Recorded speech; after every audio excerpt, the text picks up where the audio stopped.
आपके साथ जया मिश्रा। बुलेटिन की शुरुआत बड़ी खबर के साथ करने जा रहे हैं और बड़ी खबर आपके सामने रखें। कल बीजेपी प्रदेश कार्य समिति की बैठक होने जा रही है।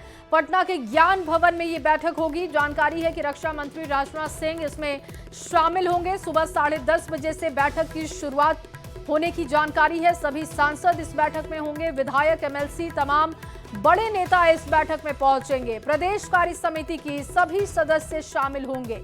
जिला कमेटियों से आए हुए नेता भी इसमें शामिल होंगे। चुनाव को लेकर ये बैठक बेहद खास मानी जा रही है।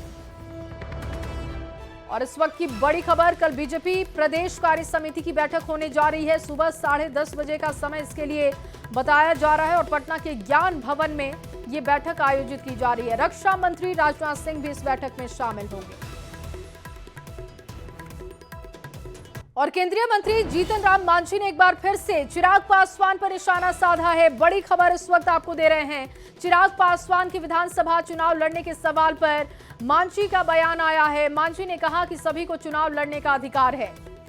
चिराग को बिहार की चिंता ज्यादा नहीं करनी है। इसी सवाल पर उन्होंने जवाब दिया। चिराग पासवान जो कहते हैं कि वो बिहार के लिए चुनाव लड़ेंगे, ऐसा क्या हो गया है कि उनको बिहार की बड़ी चिंता हो गई है? नीतीश कुमार के नेतृत्व में बिहार में अभी सुशासन है। नीतीश कुमार अच्छे से सरकार भी चला रहे हैं। इतना ही नहीं, मांझी ने कहा कि चिराग पासवान को अभी बहुत ज्यादा राजनीतिक अनुभव नहीं है। चिराग जैसे नेता को अभी और अनुभव लेने की जरूरत है। अभी बिहार नहीं मांग रहा है उनको, जो कहते हैं कि बिहार मुझे बुला रहा है।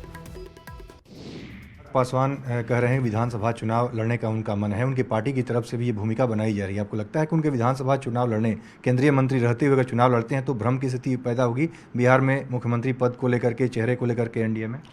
देखिए, यहाँ पर स्पष्ट है। मैं कहता हूँ कि सभी को चुनाव लड़ने का अधिकार है और नगर निगम का भी चुनाव लड़ सकते हैं। इसमें कहीं कोई अवरोध नहीं है। ये उन पर निर्भर करता है। उनके दिमाग में बात आ रही है कि हम बिहार के लिए लड़ेंगे, तो बिहार की बड़ी चिंता उनको हो गई है। बिहार अभी सुशासन में है, डबल इंजन की सरकार है, नीतीश कुमार अच्छा से सरकार चला रहे हैं। वहाँ पर कोई वैकेंसी ही नहीं है कि कोई जाके आजमावे कि हम उसको अच्छा कर सकेंगे। नीतीश कुमार से अच्छा कोई सोच नहीं सकता है अभी के संदर्भ में। और मोर ओवर चिराग जी राजनीति में अभी बहुत अनुभवी नहीं है, इसलिए अगर अपना लाभ के लिए जाना चाहते हैं तो कोई रोक नहीं है। लेकिन बिहार के लिए वो जाएंगे या बिहार उनको मांग रहा है, ऐसी कोई बात नहीं है। बिहार में कोई उनके ऐसे आदमी को मांग नहीं रहा है, क्योंकि नीतीश ऐसे अच्छा आदमी वहाँ पर हैं जो सरकार ठीक से चला रहे हैं। जीतन राम मांझी का बयान आप सभी ने सुन लिया और अब इस पर एलजेपी-आरबी का क्या रिएक्शन है, ये समझने के लिए विनीत सिंह, प्रवक्ता एलजेपी-आरबी से इस वक्त हमारे साथ जुड़ चुके हैं। उनसे बातचीत करेंगे। विनीत जी, बहुत स्वागत है आपका न्यूज़ 18 बिहार झारखंड में। जी शुक्रिया। आपने जीतन राम मांझी का बयान सुना होगा, उम्मीद करती हूं मैं। और जीतन राम मांझी का कहना है कि अभी और अनुभव की जरूरत है चिराग को। वो जो बार बार कहते हैं कि बिहार बुला रहा है, ऐसी बिहार की कोई डिमांड नहीं है। ये एकजुटता की जो बातें आप लोग करते हैं, इस तरीके के बयानों से डैमेज नहीं होता क्या? नहीं, बिल्कुल होता है। और मांझी जी का बयान बड़ा दुखद है और निराशाजनक है। देखिए, चिराग पासवान जी केंद्रीय मंत्री हैं, एक पार्टी के राष्ट्रीय अध्यक्ष हैं और तीसरी बार के सांसद हैं। युवा जोश है, अनुभव की कमी नहीं है। मांझी जी उम्र दराज है, उनके पास अनुभव भी है, पर ऐसे अनर्गल बयान देने के लिए मांझी जी जाने जाते हैं। और आपने बिल्कुल सही कहा कि इससे फायदा किसी को कुछ नहीं होता है, बस एनडीए कमजोर प्रतीत होता है। तो मुझे लगता है कि जो भी एनडीए के पांचों घटक दल है, उनके शीर्ष नेताओं को ऐसे बयान से बचना चाहिए। लेकिन विनीत जी, समझाने का काम तो आपकी पार्टी को भी करना होगा ना। तो कैसे ये समझाएंगे जो जीतन राम मांझी बार बार कह रहे हैं कि चिराग पासवान का राजनीतिक अनुभव इतना ज्यादा नहीं है, जिस तरीके से वो अपने आप को प्रोजेक्ट कर रहे हैं। दूसरी बात, वैकेंसी भी नहीं है। तो फिर किस वैकेंसी के लिए चिराग पासवान आना चाहते हैं? और ये पहली दफा तो नहीं है कि जीतन राम मांझी ने ऐसा बयान दिया हो। केंद्र में वो भी मंत्री हैं, केंद्र में चिराग भी मंत्री हैं, और फिर इस तरीके का बयान उनके लिए देना। तो एलजेपी-आरबी का क्या स्टैंड है इस पर? नहीं, हमारा स्टैंड बिल्कुल क्लियर है। हम बिहार और बिहारी के लिए काम करते हैं, इसलिए हमारा vision Bihar first, Bihari first है। हमने कब कहा कि यहाँ पे वैकेंसी है? हमारे नेता ने तो कई बार कहा है कि 2025 का चुनाव माननीय मुख्यमंत्री जी के नेतृत्व में ही लड़ा जाएगा। वो हमारे लिए वही मुख्यमंत्री होंगे। तो इसमें तो कोई लाग लपेट की बात ही नहीं है जी। हाँ, जब ये उचित मंच होगा, जब एनडीए की बैठक होगी तो इस बात को उठाया जाएगा। लेकिन फिर से मेरा कहना यही है कि ठीक है, उस दिन का भी इंतजार किया जाएगा। बहुत शुक्रिया जुड़ने के लिए और न्यूज 18 बिहार झारखंड से बातचीत करने के लिए। आगे बढ़ते हुए इस वक्त की एक और बड़ी खबर आपके सामने रखने जा रहे हैं। इंडिया गठबंधन की बैठक खत्म हो चुकी है। मैनिफेस्टो कमेटी की जो बैठक चल रही थी, अपडेट यह है कि वो बैठक खत्म हो चुकी है। आरजेडी बैठक में नहीं हुआ शामिल। आरजेडी के दोनों सांसद नदारद रहे। सदाकत आश्रम में बुलाई गई थी ये बैठक। मनोज झा, सुधाकर सिंह इस बैठक में नहीं पहुंचे थे। देखिए एक बार फिर से सुगबुगाहट ये तेज कि आखिर क्यों आरजेडी की तरफ से वहां पर दोनों सांसद नहीं पहुंचे। मैनिफेस्टो कमेटी की ये बैठक थी, क्या बातचीत अच्छी नहीं चल रही है? आरजेडी बैठक में जब शामिल नहीं हुआ तो इस तरीके के सवाल एक बार फिर से उठाए जाने लगे हैं। और अब बात चलिए करते हैं बारिश और बारिश से होने वाली तबाही की। मॉनसूनी बारिश के बीच हिमाचल में बहुत बड़ा हादसा हुआ। यहां यात्रियों से भरी बस नालागढ़ इलाके में पलट गई। नालागढ़ में बस पलटने से 40 यात्री जख्मी हो गए। हिमाचल रोडवेज की बस पलटने से हड़कंप की स्थिति बन गई। और कुदरत इन दिनों देखिए जमकर कहर भी बरपा रहा है। सबसे ज्यादा परेशानी पहाड़ी राज्यों में दिख रही है। कहीं तेज बारिश हो रही है तो कहीं बादल फटने की वजह से भारी तबाही मच रही है। ताजा मामला हिमाचल प्रदेश के मंडी जिले से सामने आया है, जहां के करसोग में बादल फटने की वजह से तबाही का मंजर दिखा। कई जगहों पर सड़कें बह गई हैं, वाहनों को जबरदस्त नुकसान पहुंचा। मंडी के करसोग में कई जगहों पर गाड़ियों के दबने की सूचना मिली है। करसोग में एक शख्स की मौत की भी खबर है, जबकि गौहर के स्याह में 7 लोग लापता हो गए। ताजा हालात को देखते हुए प्रशासन ने शिक्षण संस्थानों को भी बंद करने का फैसला किया। राहत बचाव का काम वहां पर हो रहा है। कुछ परिवारों को सुरक्षित जगहों पर शिफ्ट किया गया है। मौसम विभाग ने प्रदेश में भारी बारिश का अलर्ट एक बार फिर से जारी कर दिया है। लोगों को सतर्क रहने की सलाह भी दी जा रही है। ब्यास नदी में पानी खतरे के निशान के ऊपर है, जिस वजह से रेड अलर्ट लगातार हिमाचल के लिए जारी हो रहा है। और बड़ी खबर गिरिडीह से, जहां पर गिरिडीह डुमरी मार्ग पर बराकर नदी पुल से रेलिंग तोड़ते हुए एक ट्रेलर नदी में जा गिरा। ट्रेलर पर पाइप लदा हुआ था। ड्राइवर को सुरक्षित बाहर निकाला गया है।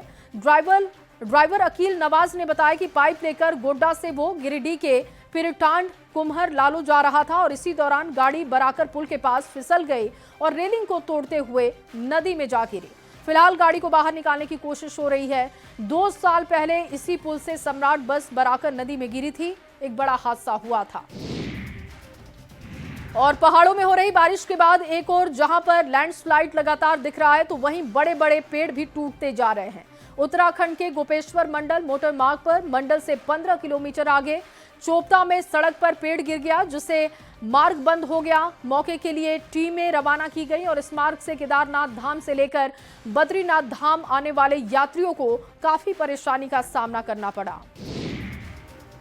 और अब खबर चाईबासा से है, जहां पर मनोहरपुर के चिरिया में युवक ने नदी में कूदकर बह रही बच्ची की जान बचाई है। 8 साल की बच्ची खेलते खेलते नदी के पास चली गई। पानी की तेज धार की चपेट में वो आ गई थी। बच्ची बहकर करीब 100 फीट दूरी पर चली गई थी। तभी युवक की नजर बच्ची पर पड़ती है। उसने सूझबूझ दिखाते हुए नदी में कूदकर बच्ची की जान बचाई। सकुशल बच्ची को बाहर निकाला। बच्ची अब खतरे से बाहर है। इलाके के लोग युवक की बहादुरी की चर्चा कर रहे हैं। और प्रयागराज से खबर, जहां प्रयागराज में गंगा यमुना नदियां विकराल रूप लेती जा रही हैं। संगम में गंगा और यमुना नदियों का जलस्तर तेजी से बढ़ते जा रहा है। बीते 48 घंटे की बात हो तो गंगा और यमुना नदियों के जलस्तर में काफी बढ़ोतरी दर्ज हुई है। बाढ़ का पानी बढ़ने से गंगा और यमुना के किनारे बने स्नान घाट पूरी तरीके से जलमग्न हो चुके हैं। दुकानदार और तीर्थ पुरोहितों की बात हो तो उनके सामने भी बड़ा संकट है। सामान समेटकर सुरक्षित जगहों पर वो जा रहे हैं। सिंचाई विभाग के द्वारा हरिद्वार, नरौरा और कानपुर बैराज से गंगा में पानी छोड़ा गया है, जिसकी वजह से स्थिति खराब हुई है। और इस बीच देखिए उत्तराखंड के उत्तरकाशी में ग्राउंड रिपोर्टिंग करते वक्त न्यूज 18 की टीम भी बाल बाल बची है। उत्तराखंड में यमुनोत्री धाम के हाईवे रूट पर ब्रह्मखाल इलाके में अचानक न्यूज 18 की गाड़ी के सामने पहाड़ से बड़े बड़े बोल्डर गिरने लगे। न्यूज 18 की टीम हालांकि बाल बाल बची है। और उत्तराखंड में लगातार तेज बारिश हो रही है, जिस वजह से कई इलाकों में लोगों की परेशानी बढ़ी हुई है। भारी बारिश की वजह से यमुनोत्री धाम रूट पर मलबा आने की वजह से प्रशासन ने इसे फिलहाल बंद किया है। रूट बंद होने की वजह से रास्ते में लोग फंसे हुए हैं। प्रशासन की ओर से बाहर निकालने का काम हो रहा है। श्रद्धालुओं की गाड़ियों को कई जगहों पर रोका गया है। और अब बात मध्य प्रदेश की भी करते हैं। देखिए, मध्य प्रदेश में भी भारी बारिश से हालात बिगड़ चुके हैं। सातार नदी उफान पर है, जिसके चलते पुल पर पानी भर चुका है। वहीं इन सब के बीच जान जोखिम में डालकर कुछ लोग ऐसे भी हैं जो लोग पुल को पार करते हुए देखे जाते हैं। किसी भी वक्त वो बड़े हादसे का शिकार हो सकते हैं। प्रशासन पर लापरवाही बरतने के भी आरोप लगे। और वहीं देखिए, उत्तराखंड के चमोली में बिरही निजमुला मोटर मार्ग पर अचानक भारी लैंडस्लाइड हुआ। बारिश के बाद पहाड़ से चट्टान पत्थर बहकर सड़क पर आ गए, जिसकी वजह से सड़क बाधित हो गया। और गांव के आसपास अचानक तेज बारिश के साथ ही सड़क पर पहाड़ से पानी और पत्थर बहकर आने लगे। यहां से गुजर रहे लोगों ने अपनी गाड़ियों को सुरक्षित जगहों पर रोका। चमोली में तेज बारिश से कई जगहों पर मलबा आने से इस वक्त सड़कें बाधित हैं।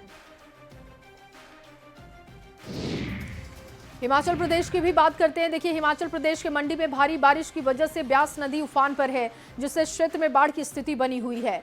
पंडोह डैम से पानी छोड़ने के बाद ब्यास नदी का जलस्तर बढ़ा है। डैम से छोड़ा जा रहा है 1.5 लाख क्यूसेक से ज्यादा पानी।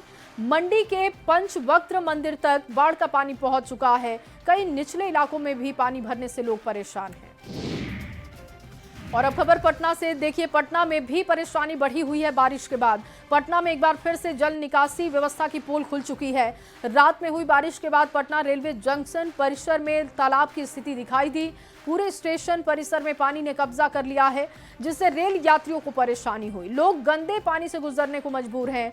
परेशानी इतनी ज्यादा बढ़ी हुई है कि लोगों का गुस्सा भी दिख रहा है रेलवे के अधिकारियों पर, नगर निगम पर। पटना नगर निगम और रेलवे की लापरवाही ने एक बार फिर से सुविधाओं के दावों पर सवाल उठा दिए हैं। और वहीं नेपाल में हो रही बारिश की वजह से सीतामढ़ी से गुजरने वाली बागमती और अधवारा समूह की नदियों के जलस्तर में अचानक से बढ़ोतरी देखने को मिली। सीतामढ़ी से गुजरने वाली लखनदेई यानी कि लक्ष्मणा नदी भी अपने उफान पर है। नदी के जलस्तर में बढ़ोतरी की वजह से डायवर्जन पानी में बह चुका है और उसके बाद से लोगों को आवाजाही में दिक्कत हो रही है। और अगली खबर भागलपुर से। देखिए, भागलपुर में बाढ़ की आशंका को लेकर एक तरफ जहां सरकार और जिला प्रशासन की ओर से तैयारियां शुरू की गई हैं, वहीं गंगा और कोसी नदी के किनारे बसे लोग बाढ़ को लेकर तैयारी में जुटे हुए दिख रहे हैं। सबौर प्रखंड के रजनदीपपुर गांव में ग्रामीण नाव बनाने पर मजबूर हैं। गंगा और कोसी के किनारे बसे लोग हर साल 1.5 माह तक बाढ़ का दंश झेलते हैं। कई गांवों में बाढ़ का पानी भर जाता है, जिस वजह से लोगों को आने जाने के लिए नाव का सहारा लेना होता है।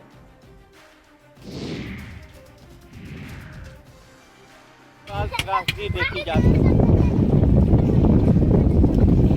ऊपर पड़ती है और कई महीनों तक, 1.5 महीने तक जो है लोग जलमग्न रहते हैं, जिसको लेकर बिहार सरकार के मंत्री अभी से जो है इसको लेकर जहां जिला प्रशासन के साथ बैठक कर रहे हैं और तैयारियों का जायजा ले रहे हैं, वहीं ग्रामीण भी अपने काम में लगे हुए हैं। ग्रामीणों के द्वारा जो है बड़ी नाव हो या छोटी नाव, यहाँ तक कि चदरे की नाव जो है वो बनाने की कवायद शुरू कर दी गई है और बाढ़ के पहले ही ये सारा काम पूरा कर लेने को लेकर लगातार ग्रामीण लगे हुए हैं। हर एक साल जो है बाढ़ से लोग 1.5 महीने तक परेशान रहते हैं। कई गांवों में पानी जमा रहता है। वहीं जिला प्रशासन भी दावे कर रही है कि बाढ़ को लेकर जो है सारी तैयारी चल रही है और बाढ़ के पहले ही सारी तैयारी पूरी कर ली जाएगी। अब देखने वाली बात है कि आने वाले समय में गंगा का क्या रुख रहता है, कोसी का क्या रुख रहता है। आशीष रंजन, न्यूज़ 18 भागलपुर। और अब खबर नवादा से, जहां इन दिनों बारिश के बाद जल जमाव की समस्या कई जगहों पर देखने को मिल रही है। लोग आए दिन इससे जूझते हुए दिख रहे हैं। कुछ ऐसा ही नजारा जो दिखा वो रो प्रखंड स्थित रो बाजार में देखने को मिला, जहां जल जमाव की स्थिति कई मोहल्लों में देखने को मिली। कई इलाके पानी में डूब चुके हैं। बरसात के शुरुआती दौर में ये नजारा देखने को मिल रहा है। अंदाजा आप लगाइए कि लगातार बारिश होने के बाद इलाके की स्थिति क्या होगी। इलाके के बच्चे, बूढ़े, महिलाएं सभी इससे संक्रमित पानी में अपने अपने काम को करने के लिए मजबूर हैं, जिससे बीमारियों का खतरा भी बढ़ रहा है। ये जो है रोहान पान है, बहुत सालों से जो है ना साफ नहीं हुआ है। तमाम रोह का पानी इसी में गिरता है। अब पूरा इधर डूबा हुआ है, इधर डूबा हुआ है। अब अभी तक जो है ना पूरा बरसात, रोड भी देखिए, गली इधर से भी है, इधर से भी है, इधर से सब डूबा। और अगली खबर नवादा से, जहां बदलते मौसम का लोगों की सेहत पर भी काफी असर दिख रहा है। अस्पताल आने वालों की संख्या लगातार बढ़ती जा रही है। डॉक्टर लगातार लोगों से सावधानी बरतने की अपील कर रहे हैं। आपको बता दें कि इस मौसम में सर्दी, बुखार, खांसी, डायरिया के सबसे ज्यादा मरीज आते हैं। कैसे इन बीमारियों से बचाव किया जा सकता है, इसको लेकर भी डॉक्टर्स जानकारी दे रहे हैं। और अब नजर डाल लेते हैं बिहार की सियासत से जुड़ी खबरों पर। बिहार में लगातार विरोध हो रहा है और एनडीए की एकजुटता को लेकर भी सवाल खड़े विपक्ष करता है, लेकिन एनडीए अपनी एकजुटता का प्रदर्शन कर विरोधियों को बड़ा जवाब दे रहा है।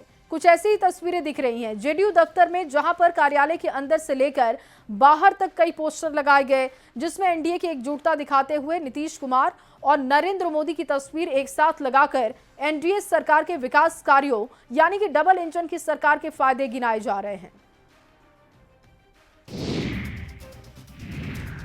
और इसके बाद आपको बता दें कि पीएम नरेंद्र मोदी और सीएम नीतीश कुमार की तस्वीर को लेकर बीजेपी के राष्ट्रीय प्रवक्ता शहनवाज हुसैन ने कहा कि बिहार में डबल इंजन की सरकार है।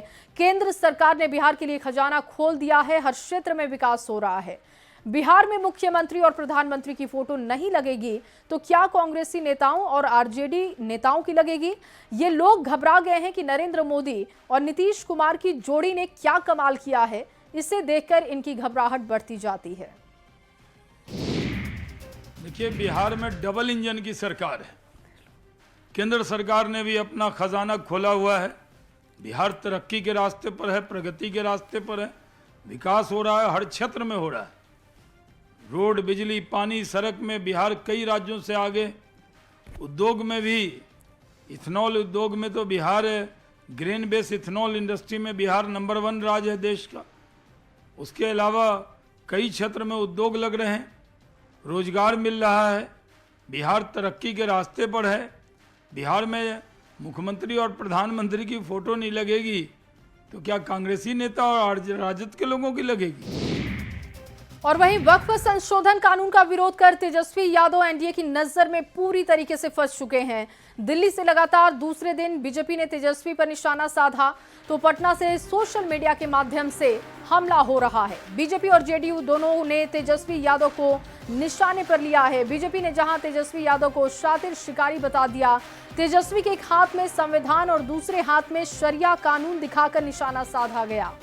जेडीयू के मुख्य प्रवक्ता नीरज कुमार ने भी लालू परिवार पर हमला किया। नीरज कुमार ने लिखा कि लालू राबड़ी परिवार का मतलब सत्यानाश है।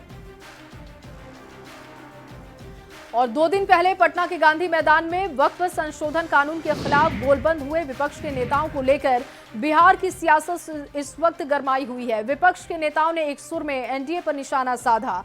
बिहार के अल्पसंख्यक कल्याण मंत्री जमा खान ने दावा किया कि पिछले 20 साल में जितना नीतीश कुमार ने मुसलमानों के लिए काम किया उतना किसी ने नहीं किया। जब तक नीतीश कुमार हैं, बिहार में मुसलमानों को कोई कुछ नहीं कह सकता और ना ही उनका कुछ बिगाड़ सकता है।